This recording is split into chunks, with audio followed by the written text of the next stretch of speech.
IVF ట్రీట్మెంట్‌లో మీకు embryo ready అవుతది గదా! అది ఎంబ్రో ట్రాన్స్‌ఫర్ అయిపోయిన తర్వాత what are the precautions to take అంటే ఎట్లా ఉండాలి అనేది నేను మీకు ఎక్స్‌ప్లెయిన్ చేస్తాననమాట. సో, వన్స్ మీకు ఎంబ్రో ట్రాన్స్‌ఫర్ అయిపోయిన తర్వాత జనరల్‌గా మీకు మేజర్‌గా ఫుడ్ రిస్ట్రిక్షన్స్ అనేవి ఉండవనమాట. బట్ జనరల్‌గా మేము పపాయ, పైనాపిల్ వద్దని చెప్తాము. ఎస్పెషల్లీ రా పైనాపిల్ వద్దని చెప్తాము. ఎందుకంటే అది కొంచెం యూట్రస్‌ని కాంట్రాక్ట్ చేస్తదనమాట. So, that is the only food is restricted. Otherwise మీకు మేజర్‌గా ఫుడ్ రెస్ట్రిక్షన్స్ అనేవి ఉండవనమాట.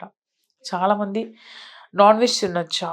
చికెన్ తినొచ్చా? అని అడుగుతారు. ఆబ్వియస్‌లీ లైక్ చికెన్ అనేది ఇట్స్ ఎ ప్రోటీన్ అనమాట. మీరు తీసుకోవచ్చు.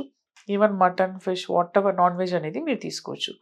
అండ్ దెన్ మీరు ఫుడ్‌లో కూడా rice, pulses whatever green leafy vegetables అన్నీ తినొచ్చు. There is no major food restrictions. And then next important thing అనేది మెడికేషన్స్ అంటే ఓరల్ మెడికేషన్స్ అంటే టాబ్లెట్స్, ఇంజెక్షన్స్ అదన్నీ కరెక్ట్‌గా తీసుకోవాలి అన్నమాట. ఈరోజు మనం సిమ్టమ్స్ ఆఫ్ ఇన్ఫర్టిలిటీ అంటే ఇన్ఫర్టిలిటీ ఉంది అనేది మనకు ఎట్లా తెలుస్తుంది, ఏ సైన్స్ ద్వారా మనకు తెలుస్తుంది అనేది తెలుసుకుందాం. సో ప్రతి 100 మందిలో ఒకరికి ఈ ప్రాబ్లం అనేది ఉంటుంది. సో అజూస్పర్మియా ఎందుకు వస్తుంది, కణాలు లేకపోవడం అనేది ఎందుకు వస్తుంది? సో దానికి 3 కారణాలు విభజిస్తే, ఇప్పుడు ఫర్ ఎగ్జాంపుల్ టెస్టిస్ని మనం ఒక ఫ్యాక్టరీలా ఊహించుకుందాము. బ్రెయిన్ సిగ్నల్ ఇవ్వాలి టెస్టిస్కి స్పర్మ్స్ ప్రొడ్యూస్ చేయమని. ఆ స్పర్మ్స్ దారిలో నుంచి బయటికి రావాలి సెమెన్లోకి. సో బ్రెయిన్ని ఆర్డర్ అని అనుకుందాము.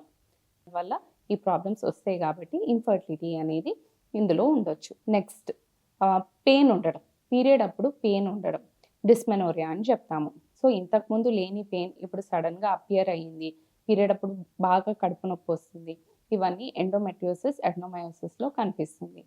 పీరియడ్ తర్వాత కూడా పెయిన్ ఉండడం, సో పీరియడ్ తర్వాత కూడా మధ్య మధ్యలో కడుపు నొప్పి బాగా అనిపించడం, ఇది యూజువల్లీ ట్యూబల్ ప్రాబ్లం, హైడ్రోసాల్పింగ్స్ అంటే ట్యూబ్స్లో ఇన్ఫెక్షన్ రావడం, లేకపోతే ట్యూబ్లో నీరు నిండడం, వీటి వల్ల ఉంటుంది.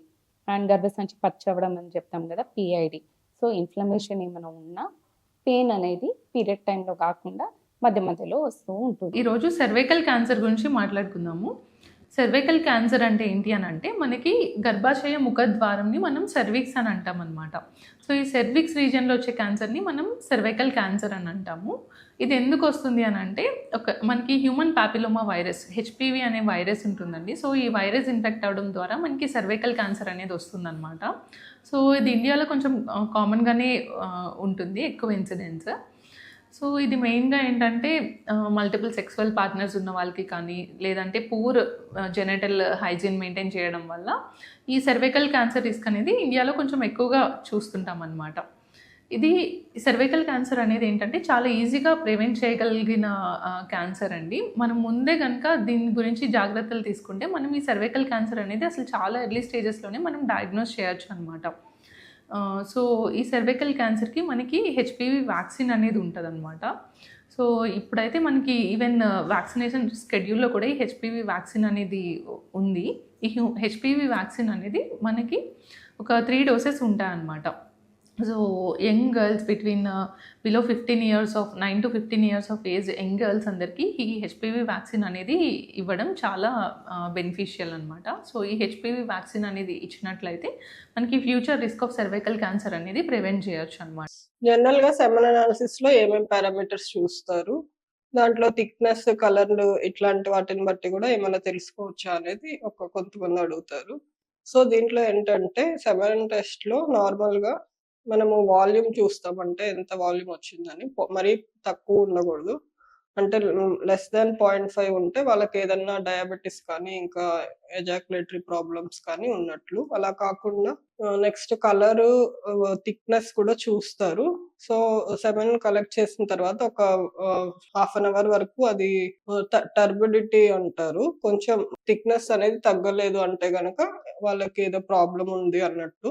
నెక్స్ట్ అలానే కలర్ కూడా నార్మల్ గా వైటిష్ కలర్ లో ఉంటది. అలా కాకుండా ఏదైనా ఎల్లోగా గానీ, రెడ్ గా గానీ ఉన్నా ఏదైనా ఇన్ఫెక్షన్స్ ఉన్నట్లు, లేదు అంటే బ్లాకేజ్ కానీ ఏం కాజెస్ ఉన్నాయనేది చెక్ చేసుకోవాల్సిన అవసరం ఉంటుంది. దీంట్లో కూడా కొన్ని కరెక్టబుల్ కాజెస్ అంటే ఇన్ఫెక్షన్స్ అయితే యాంటీబయాటిక్స్ ఇవ్వడము, ఇంకేదన్నా డయాబెటిస్ వల్ల రిట్రోగ్రేట్ ఎజాక్యులేషన్ అని అంటారు. ఇలాంటి ప్రాబ్లమ్స్ ఏమన్నా ఉందా అనేది ఒక యూరాలజిస్ట్ ని చెక్ చేసి కరెక్ట్ చేసి మళ్ళీ రిపీట్ చేసి చూసుకోవచ్చు అన్నమాట. మనం పీసీఓడి ఉన్నా కూడా ఎంతవరకు న్యాచురల్గా ప్రెగ్నెన్సీ వచ్చే అవకాశాలు ఉన్నాయి, అసలు పీసీఓడిలో న్యాచురల్ ప్రెగ్నెన్సీ సక్సెస్ రేట్స్ తగ్గడానికి రీజన్స్ ఏంటి అనేది డిస్కస్ చేద్దాం. సో జనరల్గా మనకి నార్మల్గా 1 ఇయర్లో చూసుకున్నట్టయితే 12 మంత్స్ ఉంటాయి. సో జనరల్గా నార్మల్గా లేడీస్కి ఈచ్ మంత్ అంటే పీరియడ్స్ రెగ్యులర్గా ఉన్న వాళ్ళకి, అంటే నెలసరి కరెక్ట్గా ఉన్న వాళ్ళకి ఈచ్ మంత్ వాళ్ళకి ఎగ్ అనేది డెవలప్ అవుతుంది, విడుదలవుతుంది. సో అలా చూసుకున్నట్టయితే 1 ఇయర్లో వాళ్ళకి 12 టైమ్స్ పీరియడ్స్ వస్తాయి. అండ్ ఈచ్ మంత్ మనకి ఎగ్ డెవలప్ అయి విడుదలైనప్పుడు ప్రెగ్నెన్సీ వచ్చే అవకాశాలు కూడా ఉంటాయి అన్నమాట.